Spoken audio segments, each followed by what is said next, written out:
Public.com presents The Rundown, your daily market update in under 10 minutes. My name is Zaid Admani, and today is Wednesday, August 13th. In today's episode, we'll talk about the upcoming Bullish IPO and why this crypto company has Wall Street buzzing. We'll also recap earnings from Cava and why it might be the end of the bull economy. Then stick around to the end of the show to find out why the Sphere in Las Vegas continues to be the greatest invention of the decade. We got a great show for you today. Let's go. Markets ripped higher on Tuesday after we got a surprisingly chill inflation report. The S&P 500 popped 1.1% and the Nasdaq jumped 1.4%, both closing at record highs. The CPI report yesterday showed that inflation was at 2.7% in July, which was right in line with expectations. And that has traders betting the Fed will finally pull the trigger on interest rate cuts in September. Odds of a rate cut right now are sitting at 90%, and this would be the first rate cut of the year. Now, the Fed doesn't meet until September 17th, so we've got another month of data and market drama to get through first. In fact, we're getting another inflation report later this week, the PPI report, which comes out tomorrow. That measures inflation at the wholesale level, and economists like to pay attention to that for potential signs of future price increases for consumers. So we'll break down that report on tomorrow's show, plus more earnings and whatever other curveballs come our way. So make sure you guys keep it locked into the podcast to stay in the loop. Let's run through some headlines. The AI search engine Perplexity just offered Google $34.5 billion to buy the Chrome web browser. Chrome is the most popular web browser in the world, and Perplexity wants it. Now, this offer is probably more of a PR move by Perplexity. They've done this stuff in the past, but the timing is pretty interesting. So the US government is currently deciding whether to force Google to divest Chrome as part of the antitrust case that Google lost last year when a judge ruled that Google had an illegal monopoly in search. Now, realistically, Google is going to appeal that case and do whatever it takes to keep Chrome because the browser is the next front of the AI wars. Everybody uses a web browser, and integrating AI throughout the browser could be a crucial way to lock in users. In fact, Perplexity launched their own AI-powered browser last month called Comet to a select group of subscribers. But they want to buy Chrome and get access to the billions of people that use it every day. Now, that $34.5 billion offer is nearly double Perplexity's current valuation of $18 billion, but the company says that it has outside investors to help bankroll this deal. I would take that with a little bit of marketing salt, if you know what I mean. Perplexity has made offers like this in the past. They made a $50 billion offer to buy TikTok earlier this year, but that hasn't gone anywhere. But you know what? I respect the marketing because we're all here talking about it. Now, by the way, for some context here, Perplexity's AI search engine volume is such a drop in the bucket compared to Google's. Perplexity says they have about 30 million active users and more than 780 million monthly queries, which seems like a lot, but then you compare it to Google, which has 13.7 billion searches a day. But you know what? I would keep an eye on Perplexity because there are rumors that they might be an acquisition target for Apple. Now, that would be interesting. If Apple bought Perplexity and integrated that into their Safari browser on their phones, it would get pretty interesting pretty quickly. Let's shift gears and talk about a big debut happening today in the crypto space. The Bullish IPO is going live today, and there's a lot of hype around this crypto exchange. They're expected to raise more than $1.1 billion by selling 30 million shares. Their IPO is being priced at $37 a share, which is actually above the expected range, and it would give the company a $5.4 billion market cap. And there's some strong signals of investor demand. The IPO is reportedly more than 20 times oversubscribed. So similar to previous IPOs, we might see a big pop on day one. The reason a lot of people are hyped about this company is that Bullish isn't your typical crypto exchange. It's built specifically for institutional clients, and they offer spot trading, margin trading, and derivatives trading. And since the company launched back in 2021, total trading volumes on the platform have already topped $1.25 trillion.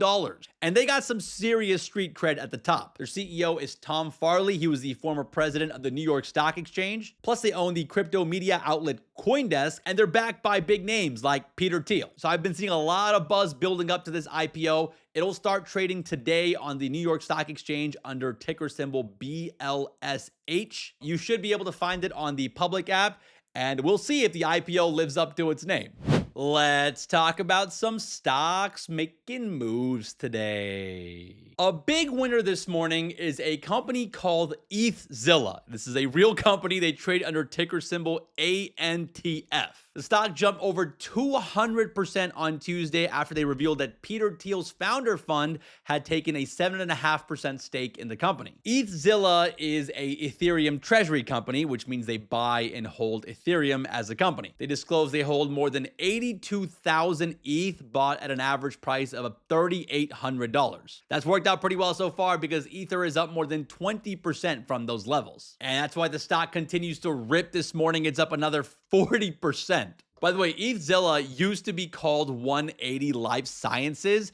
It was a mashup of an iGaming company and a biotech company, but they've now clearly pivoted to go all in on being an ETH treasury company, which, explains the ETHZilla name change. I kind of like it. It's very memorable. Now, speaking of memorable, let's talk about Cava. Their shares are tanking this morning, down more than 20% after they reported weak Q2 revenue numbers. The Mediterranean fast casual chain saw same-store sales jump by 2.1%, which was way below the 6.1% growth that Wall Street was expecting. It seems like demand for Cava has fallen off a cliff. In Q1, same-store sales growth was up more than 10%. And last year, same-store sales had climbed more than 14%, in part due to the introduction of a new grilled steak option. But now, traffic to stores is flat and the outlook isn't much better. Cava lowered their full-year guidance for same-store sales to be around 4 to 6%, which is down from the 6 to 8% growth they had previously expected. So that's what's sending Cava stock lower, and we're starting to see a trend here. Other fast casual dining spots like Sweetgreen and Chipotle also reported drops in same-store sales. We might be on the verge of the bull economy collapsing right in front of our eyes. Hopefully this means cheaper prices because, some of these places were getting really expensive. And finally, let's talk about Circle. Their shares are also down this morning on the news that the stablecoin company and a group of shareholders announced an offering of 10 million shares. 2 million of the shares will be sold by Circle to raise money for the company, while the remaining 8 million will be sold by shareholders, including CEO Jeremy Allaire and 3 of Circle's top institutional backers. Now, the timing is pretty interesting because Circle stock has jumped over 400% since their IPO just 2 months ago. So it looks like some of the insiders and early backers are cashing in on the rally. Circle stock is down more than 3% this morning in reaction to this news. Let's wrap the show with a fun fact. You can now see a movie at the Las Vegas Sphere. The Sphere is planning to show The Wizard of Oz, the iconic movie from 1939. Now, what's interesting is the Sphere is owned by a publicly traded company called the Sphere Entertainment Company, ticker symbol SPHR, and it opened back in 2023. But the Sphere has mostly been home to bands, including U2, the Eagles have performed there, Dead & Company, the Backstreet Boys were just there, and they've had some specially made documentaries for the Sphere, but this is the first time they're showing an existing movie. And the tickets are going to be expensive. They're starting at over $100. Now, I was kind of surprised they're going with The Wizard of Oz as the first movie, but the company says that they're going to enhance the existing movie to fill the Sphere's massive warp screen, and there's going to be environmental effects and scents, and honestly, it sounds pretty awesome. And I guess that's why over 120,000 tickets have already been bought. And this is a bigger play by the Sphere to expand beyond just concerts and nature documentaries. They want to be an all-purpose entertainment arena. The Sphere did cost over $2 billion to make, so